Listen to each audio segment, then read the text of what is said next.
আমাদের সকাল থেকে এই সাভারের চলন্তিকা হাউজিংয়ে আমাদের মোবাইল কোর্ট কার্যক্রম চলছে। মূলত আমাদের তিতাস গ্যাসের যে অবৈধ সংযোগগুলো আছে সেগুলোর বিষয়ে আজকের এই অভিযান। তো এ পর্যন্ত আমরা শতাধিক যে সংযোগ আছে সেগুলো উচ্ছেদ করেছি এবং ইতিমধ্যে আমরা একজনকে আটক করেছি, তাকে আইনের আওতায় নিয়ে আসা হবে। তো আমাদের মূলত রাষ্ট্রীয় সম্পদে যাতে অপচয় না হয় এবং সরকার যাতে রাজস্ব না হারায় সেজন্যই মূলত আমাদের এই অভিযান পরিচালনা করা হচ্ছে।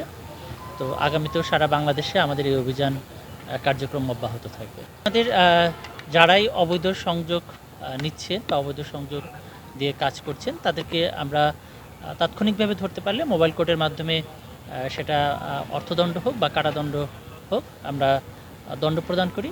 এছাড়া আমাদের নিয়মিত মামলাও করা হচ্ছে। হয়তো অনেক সময় দেখা যাচ্ছে যার বিরুদ্ধে অভিযুক্ত ব্যক্তিকে আমরা স্পটে না পেলে তার বিরুদ্ধে নিয়মিত মামলা করারও। বিজ্ঞ ম্যাজিস্ট্রেট মহোদয়ের নেতৃত্বে চলন্তিকা হাউজিংয়ে আমরা এই অবৈধ গ্যাস সংযোগ উচ্ছেদ অভিযানে আজকে প্রায় 1 কিলোমিটার ব্যাপী আমরা পাইপলাইন উচ্ছেদ করছি এবং এতে প্রায় শতাধিক বাড়ি গ্যাস সংযোগ আমরা বিচ্ছিন্ন করতে সক্ষম হয়েছি এবং বিজ্ঞ ম্যাজিস্ট্রেট মহোদয় একজনকে আইন শৃঙ্খলা বাহিনীর জিম্মায় নিয়েছেন এবং অবশ্যই এটা আইনের আওতায় তাকে আনা হবে।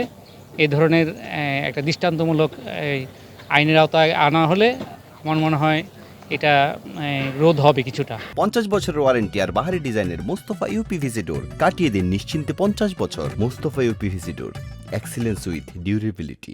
ইতিপূর্বেও আমরা এখানে অভিযান পরিচালনা করেছি এবং বিজ্ঞ ম্যাজিস্ট্রেট মহোদয় তখনও তাদেরকে আইনের আওতায় এনে তাদের বিল জরিমানা করা হয়েছে এবং একটা দুষ্টু চক্র অবশ্যই এখানে কাজ করছে। তাদের আমরা আইনের আওতায় কীভাবে আনা যায় আমরা তথ্যপত্র সংগ্রহ করছি এবং তথ্যপত্র পেলে অবশ্যই তাদেরকেও আইনের আওতায় আনবো ইনশাআল্লাহ। আপনারা জানেন, আপনারা তথ্যপত্র দিলে আমরা ইতিপূর্বেও আমাদের ঠিকাদারদের বিরুদ্ধে অ্যাকশন নিয়েছি আমরা, তাদের বিরুদ্ধে মামলাও আছে, এমন তথ্য আপনাদের কাছে নিশ্চয়ই আছে। আপনারা বা যেখান থেকে আমরা তথ্যপত্র পাবো অবশ্যই সঠিক অ্যাকশনটা নিব ইনশাআল্লাহ।